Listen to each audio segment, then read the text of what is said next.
and I were freshmen together.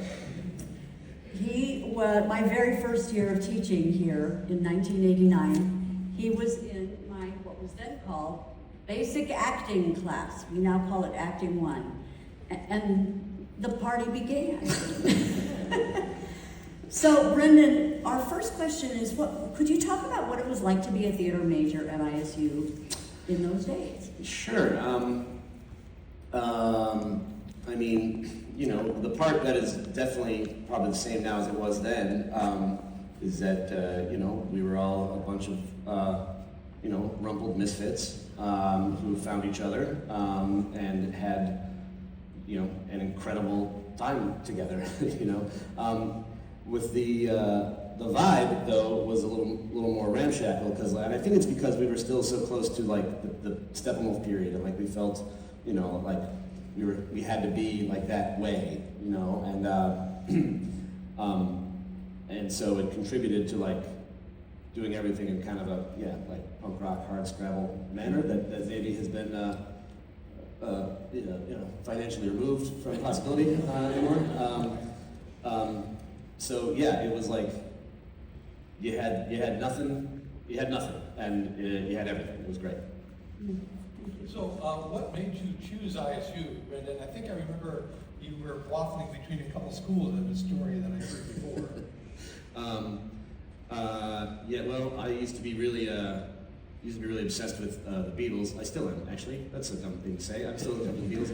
And I applied to 2 colleges. I applied to Illinois State, and I applied to a place called Colorado College because for the reasons aren't important. But their application, unlike the ISU application, you know, said first name, last name, what you prefer to be called. And I just wanted to know, I just wanted to think of like something that'd be really cool for a professor to have to shout at me across a lecture hall for the next 4 years. And so my rejection letter, my hand-typed rejection letter from Colorado College begins, Dear Ringo. I selected ISU for the most random of reasons. You know, 2 years earlier, I'd come down here for the Illinois High School Theater Festival, and there was an improv workshop in 116, and I just, you know, I got to do a bunch of improv and like fucking kill. You know, it went really, really well, and I was like, okay, all right, I have now, this place is imbued with happy memories, so let's just, you know, come back here. Having heard by then that it was also a pretty respectable theater. What was the spark that inspired the creation of Theater of TED? Yeah, I mean, kind of like the bad side of the Steppenwolf thing was like, I just, by my sophomore year, I got the sense that everyone thought everything had to be, you know, perfect all the time. Like, even if you had some like super emotional scene, like it had to be the perfect amount of emotion and beyond your capacities, you know, at first rehearsal or something, you know? And it just seemed it might be healthy to have an option that was a bit more of a fuck around. And so, like, well, let's just have this thing, and like, you know, we'll call it Dare to Suck, and people can just go and like let off steam. I mean, we won't let teachers there.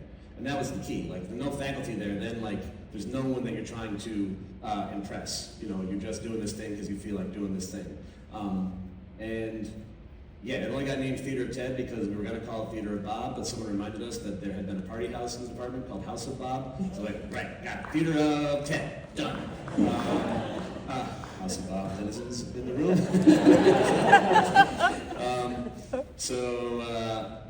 Yeah, that was it. Going got rough? I did. I mean, a couple of things. One is like just, you know, constant community. You know, just always having friends and trying to be friends and, you know, spread love, receive love. That's first and foremost. Having distractions and hobbies, like I was really into soccer and I watched a lot of soccer and no one else did, but I would do it. And I played this obscure German card game called Scott that no one knows how to play except for like 70-year-old German dudes. So I would go to the German American Club in Santa Monica on Friday nights and just get my ass kicked by these German guys. And like, oh, the game is so wonderful, but I can't win. And I do think finding a true happiness for yourself in something outside of the, you know, the biz that you feel, you know, separated from is essential. But I, you know, my mental health, particularly when I was here, was not great. For no fault of my own, actually. I mean, just basically like good old-fashioned neglect and verbal child abuse at home. But it had built to a point where I actively hated myself.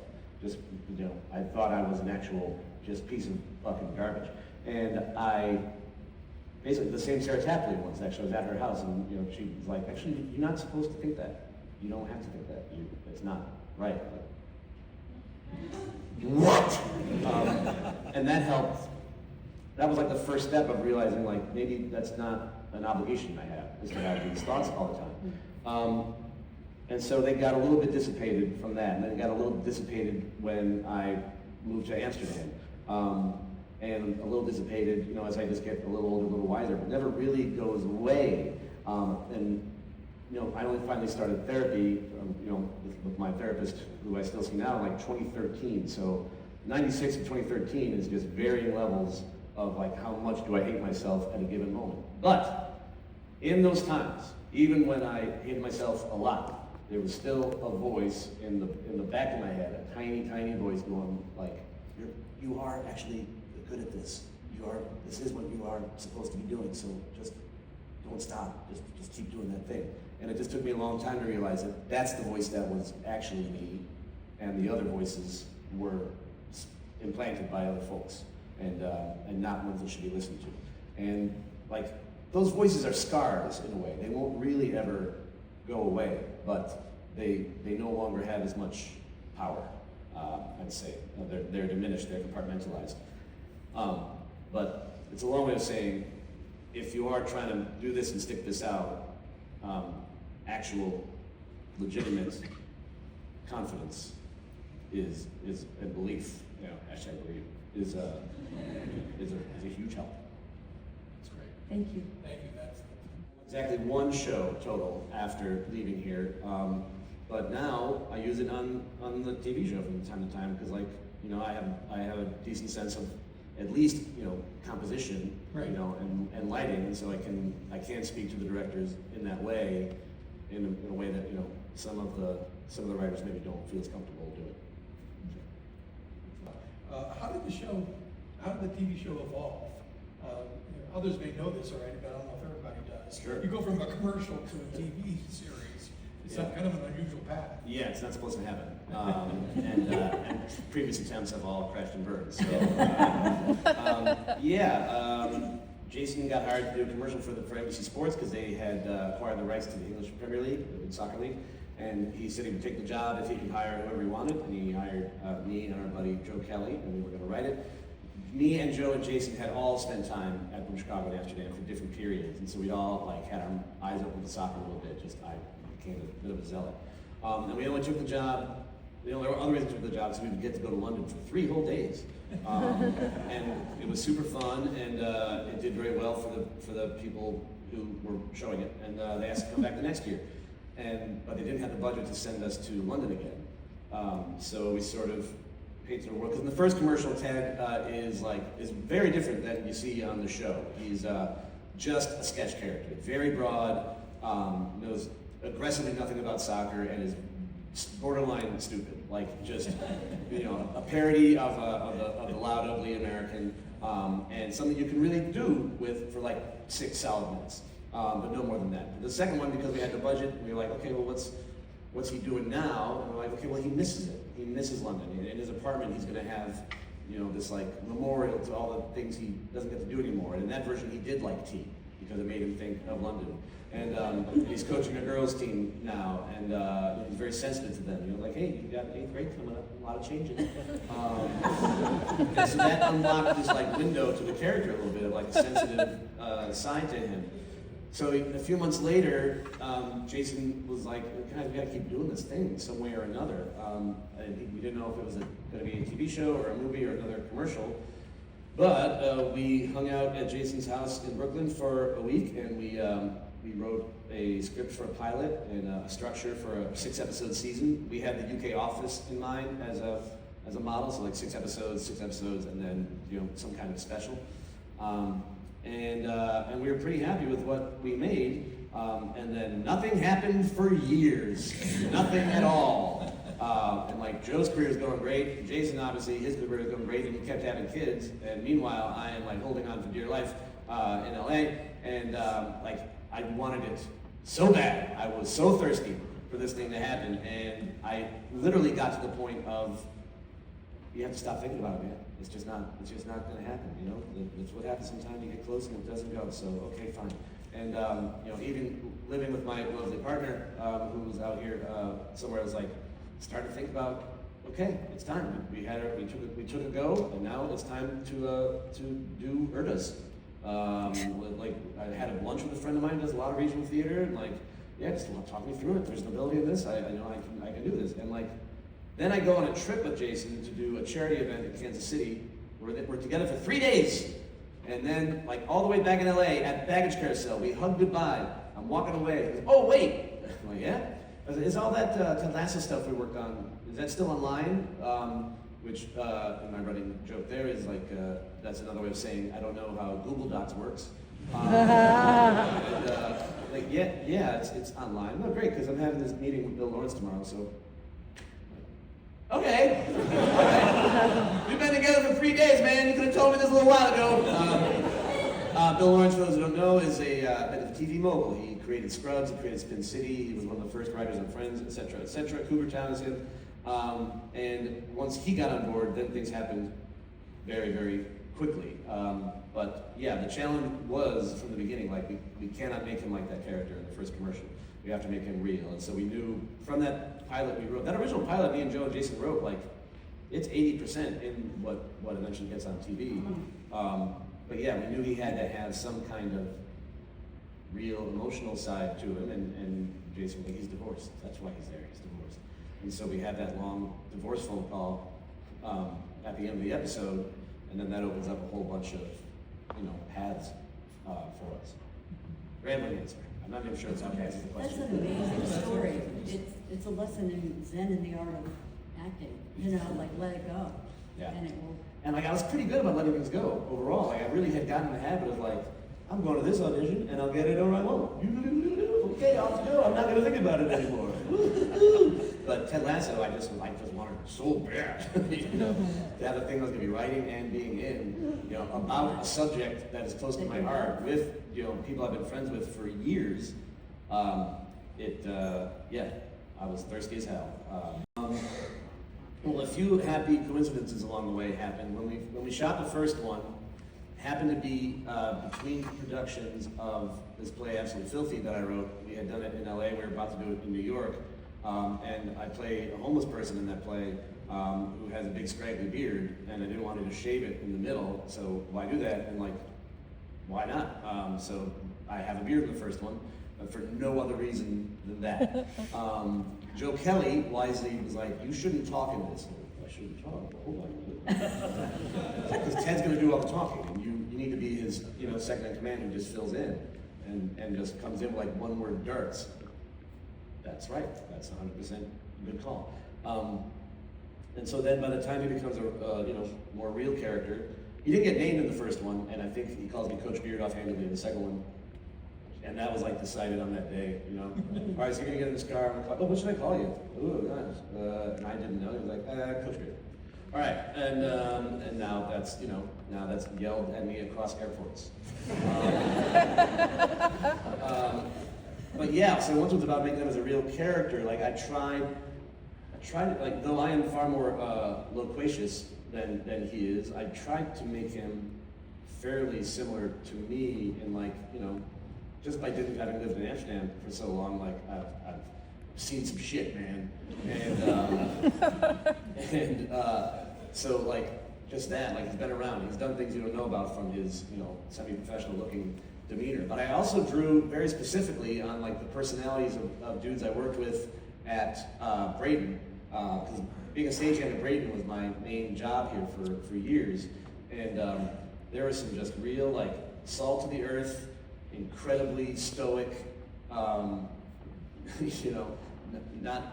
very verbose at all, but would come in with like fucking wisdom, like just prairie dudes who worked there, and like some of them were like cool dudes, but like loved wearing wraparound Oakleys, no matter how much of a douchebag it made them look. There was one guy named Matt Hartley, who I think might have been in the department for a while at some point. I think so, Yeah. Matt Hartley, we had these radios. We had this like hierarchy of radios. The tech director was Tech 1, and whoever was the AD that day was Tech 2, and Matt was always Tech 3. And for some reason one day it was like, Matt's like, "Where's my radio?" I was like, "Oh, it's not here because someone took it or whatever." And without skipping a beat, he goes, "But my nomenclature." Your nomenclature. So, yes. So it's part my partly is what's going on.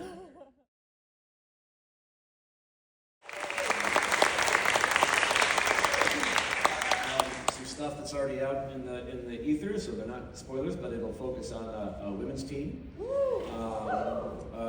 know it's been unclear in the papers if I'm going to be in it or not, but I will be in it. And besides that, I started doing this solo show a couple years ago called "The Movement You Need," which is a line from Hey Jude, and it is about my relationship with my aforementioned complicated mother, because our relationship was tough. She was an alcoholic. She also hated herself and never got therapy to deal with it and deal with its effect on her relationships. But we always had the Beatles. Like she instilled the love of the Beatles in me, and like for the record, on paper, I'm aware that like, oh, he talks about his alcoholic mom and the Beatles. That sounds like a fucking nightmare of a show. I first did it at the Hollywood Fringe a couple years ago, and I tried to do it in the most like low stakes way possible. Like their smallest theater at this place I go, the Broadwater. 30 seats, and the movement you need, work in progress. And from the very first night, it went so well, so quickly, that I was like, oh shit, okay, there's something more here than I thought. And so, it was like 50 minutes at that point. I had an easel with my notes and everything, but like now it's like a multimedia thing, and it's like almost an hour and a half, but it doesn't feel long. And I brought a Broadway producer came and saw it, and who knows if that means we'll actually get to Broadway, but we are contractually in cahoots at this point. We just hired a director. And she's going to come for a weekend very soon, and we're going to start looking at her notes. And then I do the show twice in Australia, in Amsterdam in July, and that'll be the first time I can test her notes out. And we're going to be shooting Lasso from August to December, and then we are unlikely to be shooting anything the next year, no matter how well it doesn't. So I'm hoping we can get some kind of run somewhere in that year. But also, it's the World Cup, and I'm not going to do shows during the World Cup. Sorry. No dice. I think several of us can attest that the show, your solo show is really good. I saw it in New York. I think others saw it in Chicago. So it's great. It's great. So we have a writer's room. This year, there's 15 of us in the room total, including a couple of assistants. Everyone who was on the writing staff season 1 is still with us, which we're very proud of. People kind of roll in between 10 and 10:30, depending. We don't really get started until Jason arrives. And then kind of like, it's almost ritualistic. Like first we just shoot the shit about like what people's nights were like, or weekend for that matter. And while it's technically not the work we're supposed to be doing, what we are doing is warming ourselves up, and making each other laugh. And then slowly it'll eventually bleed into like, all right, well, let's get back to episode 4. We start talking about it as a group, or we separate into smaller groups. And the person who's going to write 403 takes a group because she's at the outline phase, but 404 we're still on the beat sheet phase. Like right now, we've been in the room about 13 weeks, and I think we have scripts done for 1 and 2, and maybe a third just got turned in, and we're coming up on our 4th. So it's super collaborative, and everyone's trying to help everybody's script. And a weird fact about TV writing is it's essentially collaborative. Like someone eventually takes everyone's ideas and goes off and leaves the room for a week, and they write the script, and so their name gets on that script, but like it's everybody's script, which is why it's weird to me that they give awards to like individual writers for individual scripts, because like, I mean, they all wrote it, you know, unless they're Matt Weiner or TV Waller Bridge or whatever. It's super fun, you know. You get to hang out with people who are basically your friends, and you're making each other laugh, and someone is furiously typing down everything you say, and you're trying to make something that you're proud of, you know. But it's pretty informal, but can be pretty assiduous, you know, at times. There's walls. Every wall is either a cork board or a whiteboard. You know, 2 whiteboards are the structure of the season as we see it. Each character is listed here, and we have what we think happens to them over the course of the season. Sometimes like, oh no, you know what, that shouldn't happen in 8, that needs to happen in 6. Okay, we'll put it there. Like, oh, that thing we're gonna have Rebecca do, that's not good enough, right? All right, let's kill that until we think of something better. Over here is like just a list of possible names for female soccer players.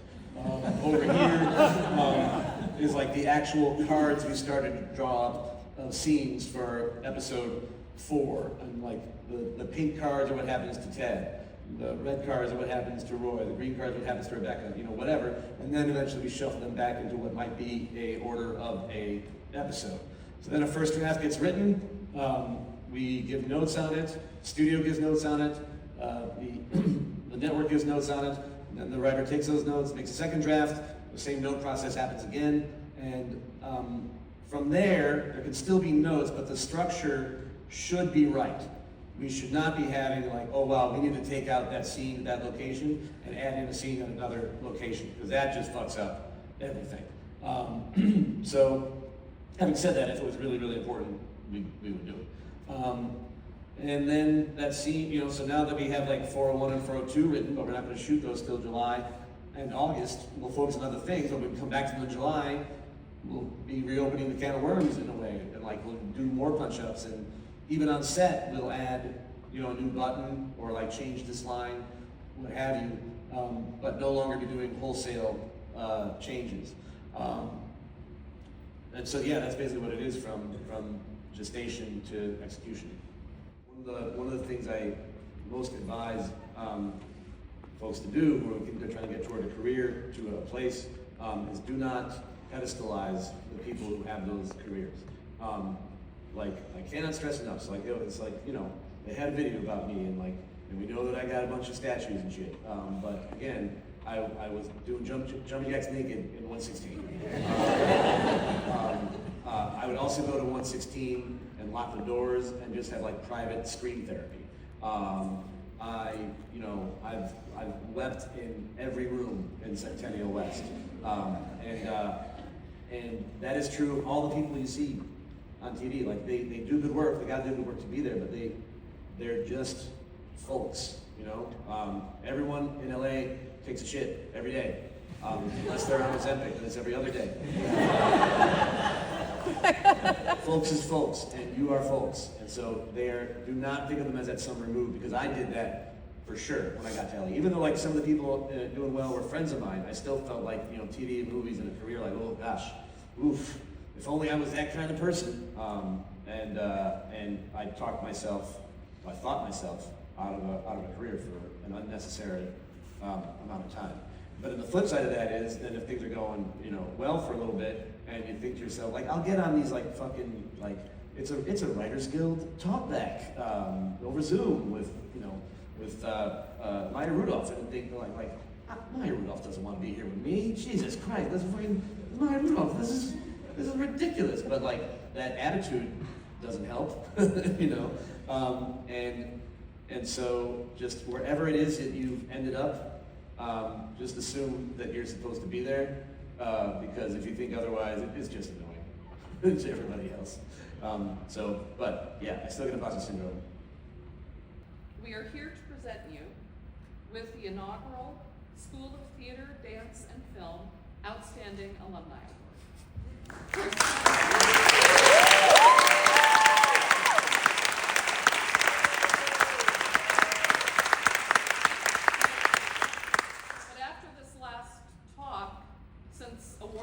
don't matter.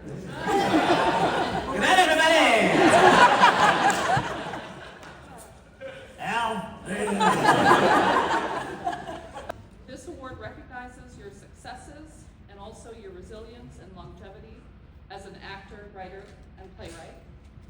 While Ted Lasso has propelled you further into the public eye, we are here to congratulate you for each of your successes since leaving our campus. We thank you for returning more than once to meet students and for your generous contributions to the school. Wearing Redbird gear for your social media posts and naming yourself as a graduate of ISU on television doesn't hurt either. You will receive an official award to display on your bookshelf alongside of the other ones that don't matter. But for now, we thought that a Redbird Stadium bag with some funky swag, including nicely engraved highball glasses that are probably better than the solo cups that you use when you're up there. Solo, please. Styrofoam only. We dream of solo cups. More than enough for your suitcase for the flight home. Yeah. Thank you so much. Thank you. Well worth it, so thank you so much. Connie and John for all that and for doing this. It really made it all the more special. Like my literal first class was Connie's literal first class. Like, but also I would like to thank all the students who are going here and who have been in the classes I've attended this week or who have not been able to be in those classes. The challenges that you are having now are some of the same ones that we've always had, but there are also some like hip new ones that are uniquely yours, and I certainly am not someone who can try to fix those, but I can try to assure you that you have the tools you need to get through, and the best tool is the people who you in those classes with. So keep taking care of each other and loving each other and spreading love. Because as much as anything's STEM, see, that's kind of what ISU is to me. So keep doing that. Bye, everybody.